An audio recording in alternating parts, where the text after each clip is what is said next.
SDGs atau Sustainable Development Goals, yaitu 17 tujuan pembangunan berkelanjutan yang ditetapkan oleh PBB untuk mencapai kemakmuran dan kesejahteraan masyarakat global. Tujuannya untuk mengakhiri kemiskinan, mengurangi kesenjangan, dan melindungi lingkungan. Selanjutnya ada ESG atau Environmental, Social, and Governance. 3 aspek ESG yaitu kerangka kerja yang mempertimbangkan aspek lingkungan, sosial, dan tata kelola dalam mengelola perusahaan atau organisasi. Tujuannya untuk meningkatkan keberlanjutan, mengurangi risiko, dan meningkatkan kepercayaan stakeholders. Keduanya memiliki tujuan yang sama, yaitu mencapai keberlanjutan dan kemakmuran. Namun, SDGs lebih fokus pada pembangunan global, sedangkan ESG lebih fokus pada pengelolaan perusahaan atau organisasi. Hai, aku Suci. Mikirin cuan, tapi kalau cuannya buat UMKM, why not? Hai, aku Ririn. Tiap hari jalan kaki dan bawa tumbler kalau ke kampus. Malah dibilang pelit sama diri sendiri. Padahal cuannya bisa ditabung loh buat investasi. Hai, aku Kina. Edit, rapat. Cuannya ngalir juga dari Joki Desain. Dan kita bertiga adalah Statue. Iya, setelan cewek cuan. Karena jadi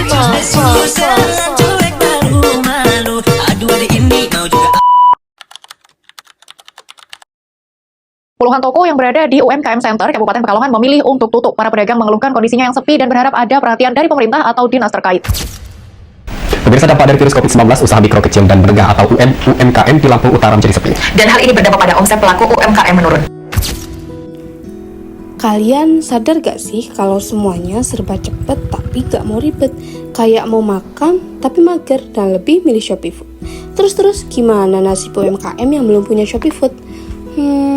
Makanya di sini aku sebagai mahasiswa akuntansi bisa kasih solusi UMKM biar bisa dapat order lebih banyak dan gak cuma dari tetangga aja. Selain bantuin UMKM pakai kris, aku juga bantu UMKM daftar Shopee Food, kayak melengkapi data-data sampai bisa digunakan dan juga mengedukasi mereka tentang kemudahan dalam digitalisasi. Pokoknya UMKM makin cuan dan makin berdampak. Dari jualan pinggir jalan, masuk ke aplikasi, dilihat banyak orang. Mudah bukan? Kalian sadar nggak sih, tiap kita scan kris di UMKM, sebenarnya kita bantu mereka naik kelas, makin cuan dan makin go digital. Bukan cuma simple dan cashless, tapi ini tuh bagian dari something bigger kayak ESG dan SDGs.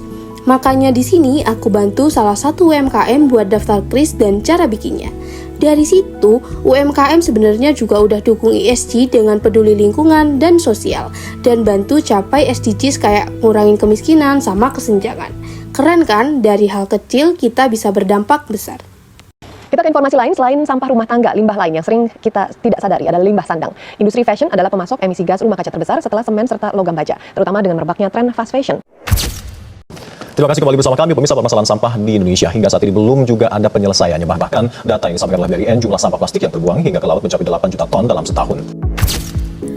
Kalian pernah mikir nggak sih, berapa banyak emisi karbon yang kita hasilin kalau semua orang pakai kendaraan pribadi dan setiap hari? Terus, kalian bisa bayangin nggak gimana keadaan bumi kita? Belum lagi masalah sampah plastik dan tekstil yang sangat memprihatinkan. Nah, karena hal itu, aku sebagai mahasiswa akuntansi mulai dari langkah kecil kayak jalan kaki ke kampus, bawa tumbler, bawa kotak bekal, dan juga pakai clean outfit. Emang ngaruh? Biar apa sih? Lebay banget deh.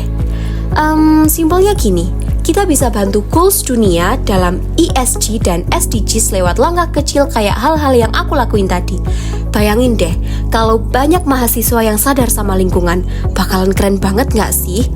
Terus kalau kita nggak FOMO sama yang lagi tren, cuannya bisa kita save deh buat investasi. Pemirsa, PBB sebut kesetaraan perempuan di dunia masih tertinggal jauh meski sudah masuk salah satu dari 17 butir tujuan pembangunan berkelanjutan atau SDG yang berakhir di 2030. Menteri Pemberdayaan Perempuan dan Perlindungan Anak yang diwawancarai VOA pun menyebut pemirsa kesetaraan perempuan di tanah air masih jadi PR yang panjang. Sejumlah aliansi buruh yang tergabung dalam Konfederasi Serikat Pekerja Indonesia menggelar unjuk rasa dalam rangka Hari Perempuan Internasional. Dalam aksinya, mereka menuntut kesetaraan gender berkelanjutan di tempat kerja.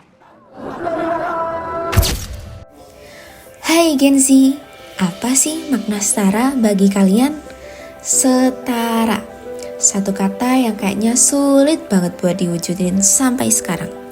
Padahal kita bisa loh mulai dari hal kecil, kayak ngerjain project bareng, sharing buat progresan organisasi, atau dengan bebas mengutarakan ide-ide kita pas forum.